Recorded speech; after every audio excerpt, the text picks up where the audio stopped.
ನಮಸ್ಕಾರ. ನನ್ನ ಎಲ್ಲ ಆಧ್ಯಾತ್ಮ ಬಂಧುಗಳಿಗೆ ಹೃದಯ್ ಕನ್ನಡ ವ್ಲಾಗ್ಸ್ಗೆ ಸ್ವಾಗತ.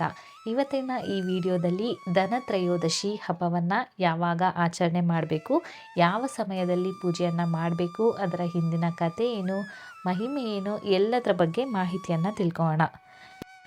ಭಗವಾನ್ ಧನ್ವಂತರಿ ದೇವರು ಸಮುದ್ರ ಮಂಥನದ ಸಮಯದಲ್ಲಿ ಅಮೃತ ಕಲಶವನ್ನು ಹಿಡಿದು ಹೊರಬಂದ ದಿನವೆಂದು, ಹಾಗೆ ಈ ದಿನದ ಮಹಿಮೆಯೇ ಅಪಾರ ಅಂತ ಶಾಸ್ತ್ರಗಳು ಕೂಗಿ ಹೇಳ್ತವೆ. ಈ ವರ್ಷ 2025ರಲ್ಲಿ ಧನತ್ರಯೋದಶಿ ಹಬ್ಬವನ್ನು ಅಕ್ಟೋಬರ್ 18ರಂದು ಅಂದರೆ ಶನಿವಾರದಂದು ಆಚರಣೆ ಮಾಡಲಾಗ್ತಾ ಇದೆ.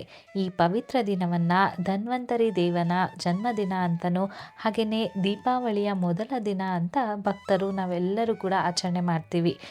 ಹಾಗಾದರೆ ಧನತ್ರಯೋದಶಿಯ ಅರ್ಥ ಏನು ಅಂತ ನೋಡೋದಾದರೆ, ಧನತ್ರಯೋದಶಿಯ ಅರ್ಥವೇ ಧನ ಅಂದರೆ ಸಂಪತ್ತು ಅಂತ, ಹಾಗೆಯೇ ತ್ರಯೋದಶಿ ಅಂತಂದರೆ 13ನೇ ತಿಥಿ ಅಂದರೆ ಸಂಪತ್ತನ್ನು ಆಹ್ವಾನಿಸುವ ದಿವ್ಯ ದಿನ ಅಂತಲೇ ಹೇಳ್ಬೋದು. ಈ ದಿನ ಭಗವಾನ್ ಧನ್ವಂತರಿ, ಲಕ್ಷ್ಮೀದೇವಿ ಹಾಗೆ ಕುಬೇರ ದೇವರನ್ನು ಪೂಜಿಸುವ ಮೂಲಕ ಆರೋಗ್ಯ, ಐಶ್ವರ್ಯ ಹಾಗೆ ನಮ್ಮ ಸಮೃದ್ಧಿಯನ್ನು ಕೋರ್ಕೊಳ್ತೀವಿ. ಶಾಸ್ತ್ರಾನುಸಾರವಾಗಿ ಧನತ್ರಯೋದಶಿಯಂದು ಚಿನ್ನ, ಬೆಳ್ಳಿ, ಪಾತ್ರೆಗಳು, ತಾಮ್ರ ಅಥವಾ ಉಕ್ಕಿನ ವಸ್ತುಗಳನ್ನು ಖರೀದಿಸುವುದು ಅತ್ಯಂತ ಶುಭಕರ ಅಂತ ನಂಬಲಾಗಿದೆ. ಆ ವಸ್ತುಗಳಲ್ಲಿ ಅಕ್ಕಿ ಅಥವಾ ನೀರನ್ನು ತುಂಬಿಸಿ ಮನೆಗೆ ತರಬೇಕೆಂಬುದು ಸಂಪ್ರದಾಯ. ಇದು ಶುದ್ಧತೆ ಮತ್ತು ಶಾಶ್ವತ ಸಮೃದ್ಧಿಯ ಸಂಕೇತ ಅಂತಲೇ ಹೇಳ್ಬೋದು. ಹಾಗಾಗಿ ನೀವು ನೋಡಿರ್ತೀರಾ, ಈ ನಾರ್ತ್ ಇಂಡಿಯಾ ಕಡೆ ಎಲ್ಲ ಯಾವುದಾದ್ರೂ ಒಂದು ಸಣ್ಣ ಚಿನ್ನದ ಆಭರಣವನ್ನು ಮನೆಗೆ ತರ್ತಾರೆ. ಇದರ ಮೂಲಕ ಲಕ್ಷ್ಮೀ ದೇವಿ ಸದಾ ತಮ್ಮ ಮನೆಯಲ್ಲಿ ಇರಲಿ, ಹಾಗೆ ತಮ್ಮ ಸಂಪತ್ತು ಸಮೃದ್ಧಿ ತುಪ್ಪಟ್ಟಾಗಲಿ ಅನ್ನುವ ಒಂದು ಆಸೆಯಿಂದ ಲಕ್ಷ್ಮೀ ದೇವಿಯನ್ನು ಅಂದರೆ ಚಿನ್ನವನ್ನು ಬರಮಾಡ್ಕೊಳ್ತಾರೆ. ನಮಗೆ ಚಿನ್ನ ಅಂತೂ ತಗೊಳ್ಳೋದಕ್ಕಾಗಲ್ಲ. ಅದರ ಬದಲು ಯಾವುದಾದ್ರೂ ಒಂದು ಬೆಲೆ ಬಾಳುವ ಮೆಟಲ್ ಅಂದರೆ ಚಿನ್ನ ಆಗಿರ್ಬೋದು, ಬೆಳ್ಳಿ ಆಗಿರ್ಬೋದು, ತಾಮ್ರ, ಉಕ್ಕು ಇಂತಹ ಪದಾರ್ಥಗಳನ್ನು ಅಂದರೆ ಇಂಥ ವಸ್ತುಗಳನ್ನು ಖರೀದಿ ಮಾಡುವುದು ಮುಖ್ಯ ಅಂತ ಶಾಸ್ತ್ರಗಳು ಹೇಳ್ತವೆ. ಈ ವರ್ಷದ ಧನತ್ರಯೋದಶಿ ತಿಥಿ ಪ್ರಾರಂಭ ಆಗುವಂಥದ್ದು ಅಕ್ಟೋಬರ್ 18ರಂದು ಮಧ್ಯಾಹ್ನ 12:18, ಹಾಗೆ ಮುಗಿಯುವಂಥದ್ದು ಅಕ್ಟೋಬರ್ 19ರಂದು ಮಧ್ಯಾಹ್ನ 1:51. ಹಾಗಾದರೆ ಧನತ್ರಯೋದಶಿಯ ಪೂಜೆಯನ್ನು ಮಾಡಲು ಅತ್ಯಂತ ಶುಭ ಸಮಯ ಯಾವುದು ಅಂತ ಅಂದರೆ, ಅಕ್ಟೋಬರ್ 18ನೇ ತಾರೀಕು ಸಂಜೆ 7:15ದಿಂದ ರಾತ್ರಿ 8:19ವರೆಗೆ ಮುಹೂರ್ತ ಇರುತ್ತೆ.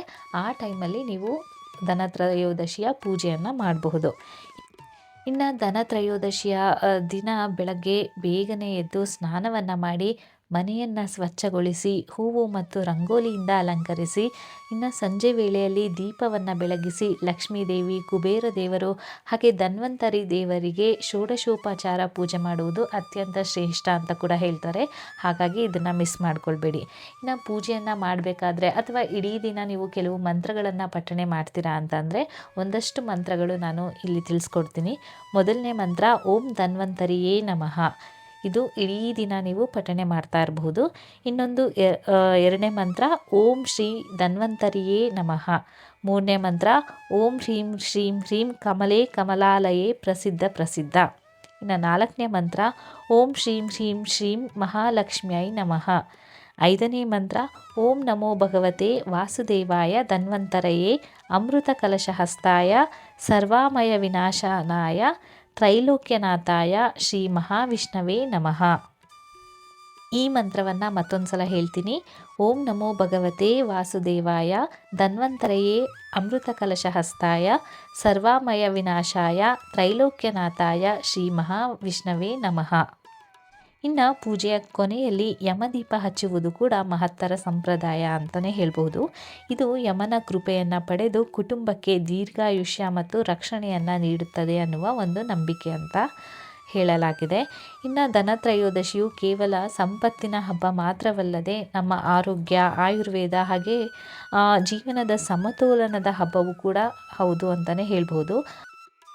ಇಲ್ಲಿ ಧನ ಅಂತ ಅಂದರೆ ಕೇವಲ ಹಣ ಮಾತ್ರವಲ್ಲದೆ ನಮ್ಮ ಆರೋಗ್ಯಕ್ಕೂ ಕೂಡ ಅದನ್ನು ರಿಲೇಟ್ ಮಾಡಿದ್ದಾರೆ. ಆರೋಗ್ಯವು ಧನ, ಧನವೇ ಜೀವನದ ಆಧಾರ. ಇಂತಹ ಪವಿತ್ರ ಅರ್ಥವನ್ನು ಹೊಂದಿರುವಂತಹ ಧನತ್ರಯೋದಶಿಯು ದೀಪಾವಳಿಯ ಶುಭಾರಂಭ. ಹಾಗಾಗಿ ಈ ಧನತ್ರಯೋದಶಿಯಂದು ಭಕ್ತಿ ಮತ್ತು ಶುದ್ಧತೆಯ ಮನೋಭಾವದಿಂದ ಪೂಜಿಸಿ ಧನ್ವಂತರಿ ದೇವರ ಕೃಪೆಯಿಂದ ನಮ್ಮ ಮನೆತನ ಆರೋಗ್ಯ ಐಶ್ವರ್ಯ ಮತ್ತು ಸೌಖ್ಯದಿಂದ ಕಂಗೊಳಿಸಲಿ ಅಂತ ನಾವೆಲ್ಲರೂ ಕೂಡ ಭಕ್ತಿಯಿಂದ ಪ್ರಾರ್ಥನೆ ಮಾಡೋಣ. ಈ ವಿಡಿಯೋದಲ್ಲಿನ ಮಾಹಿತಿ ನಿಮಗೆ ಇಷ್ಟ ಆಯಿತು ಅಂತ ಭಾವಿಸಿದ್ದೀನಿ. ಇಷ್ಟ ಆದಲ್ಲಿ ಈ ವಿಡಿಯೋಗೆ ಒಂದು ಲೈಕ್ ಕೊಟ್ಟು ನಿಮ್ಮ ಅನಿಸಿಕೆ ಅಭಿಪ್ರಾಯಗಳನ್ನು ಕಮೆಂಟ್ ಬಾಕ್ಸ್ನಲ್ಲಿ ತಿಳಿಸ್ಕೊಡಿ. ಹಾಗೆ ಈ ವಿಡಿಯೋ ಯೂಸ್ಫುಲ್ ಅಂತ ಅನಿಸಿದ್ರೆ ಬೇರೆಯವ್ರಿಗೂ ಕೂಡ ಇದನ್ನು ಶೇರ್ ಮಾಡಿ ನಮ್ಮ ಚಾನಲ್ಗೆ ಸಬ್ಸ್ಕ್ರೈಬ್ ಮಾಡೋದನ್ನು ಮರಿಬೇಡಿ. ನಾನು ಮತ್ತೆ ಮುಂದಿನ ವಿಡಿಯೋದಲ್ಲಿ ಹೊಸ ಮಾಹಿತಿಯನ್ನು ನಿಮ್ಮ ಮುಂದೆ ತರ್ತೀನಿ ಅಂತ ಹೇಳ್ತಾ ಈ ವಿಡಿಯೋವನ್ನು ಮುಗಿಸ್ತಾ ಇದ್ದೀನಿ. ಎಲ್ಲರಿಗೂ ಕೂಡ ನನ್ನ ನಮಸ್ಕಾರಗಳು ಹಾಗೆ ದೀಪಾವಳಿಯ ಶುಭಾಶಯಗಳು.